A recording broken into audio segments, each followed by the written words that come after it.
nouvelle, c'est que nous allons voir le dernier point de la page numéro 3, donc une page supplémentaire à terminer de notre cahier de broderie. Il est toujours là et donc c'est un point de chaînette bicolore ou magique. Alors il est ici, hop, c'est la dernière ligne là. Pas simple à réaliser, mais voilà, c'est aussi le but de tous ces tutos, d'apprendre des nouveaux points. Alors pour ce faire, vous allez devoir enfiler 2 fils doubles dans le chat de l'aiguille. Pour ça, je vous conseille de prendre une aiguille un peu plus grosse. Je ne sais pas si vous en avez. Nous en avons, nous, dans nos petits paquets d'aiguilles. Ah bah oui, vous pouvez pas le voir. Je vais faire ma petite transition. Hop. Là j'ai utilisé, voilà, ici vous allez la voir, j'ai utilisé une aiguille numéro 7, elle est un petit peu plus grande, c'est toujours plus simple. Voilà, sinon vous pouvez y arriver aussi avec une aiguille numéro 9, mais c'est pas toujours facile. Donc vous prenez votre fil, vous le pliez en deux, vous allez passer vous prenez vos fils, vous les pliez en deux. Vous allez passer donc les 2 extrémités à l'intérieur du chat.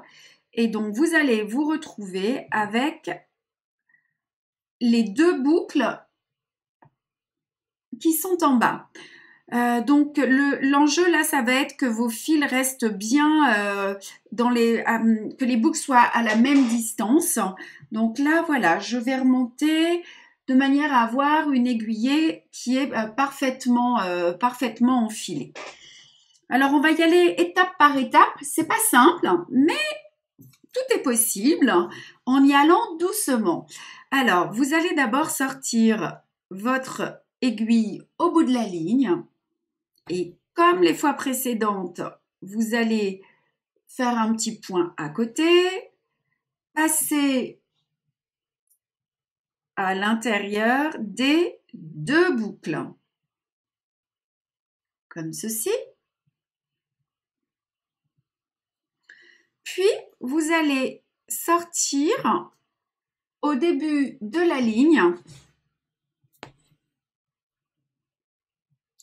avec toutes les couleurs de fil, avec tous vos fils. Je vais refaire un petit peu de netteté. Donc en fait, vraiment, l'enjeu sur ce point, c'est d'arriver à ce que les fils ne s'en mêlent pas, parce que ça risque d'être compliqué. Donc dans un premier temps, vous posez votre ouvrage tranquillement sur la table et vous allez séparer vos fils en mettant une couleur à droite et une couleur à gauche. La couleur que vous allez garder à gauche, c'est la couleur qui va apparaître sur le dessus de votre toile. Alors, nous allons donc séparer nos 2 fils, comme ceci. Vous allez piquer dans le premier point. Donc, on n'oublie pas, c'est un point de chaînette normal. On va les faire un peu grands, nos points. Ce sera plus facile. Et vous allez sortir. Je vais remettre un petit peu de netteté, peut-être.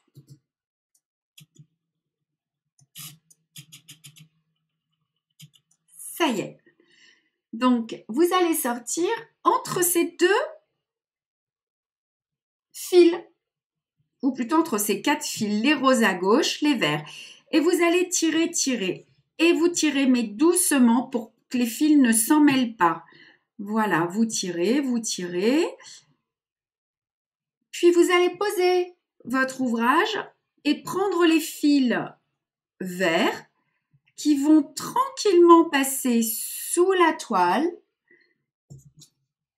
Vont rester les fils roses qui, eux, vont rester sur le dessus de la toile. Et maintenant, on va inverser.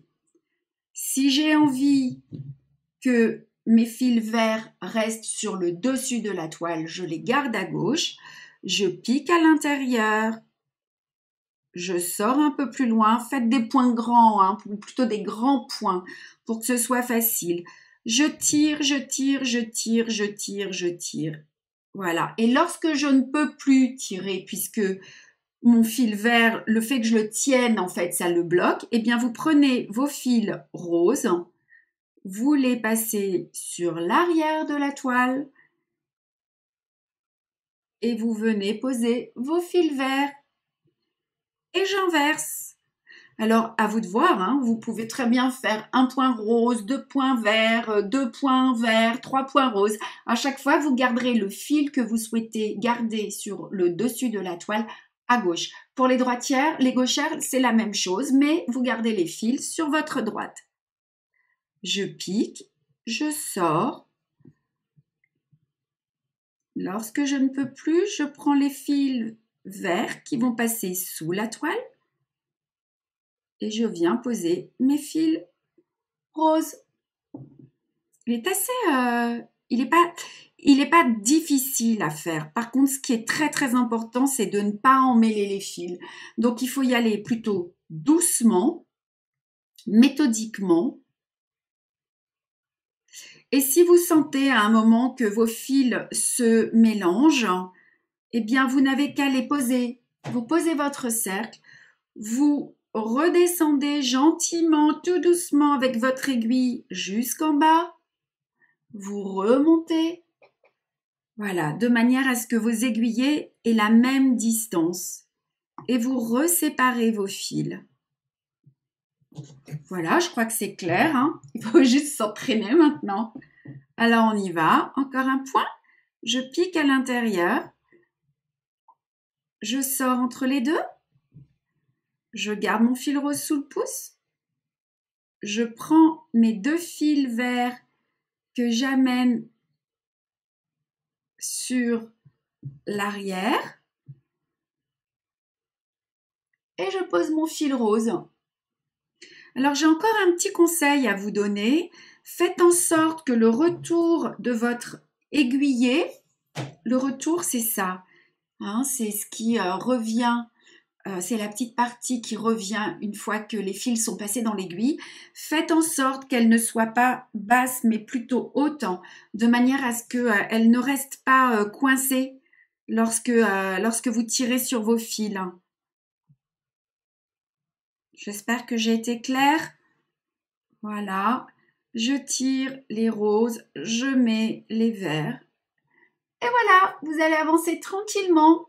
Alors, les points sont assez grands, peu importe, s'ils sont réguliers, ce sera joli. Maintenant, si vous y arrivez, que c'est facile et que ça vous plaît, n'hésitez pas à les faire un petit peu plus petits.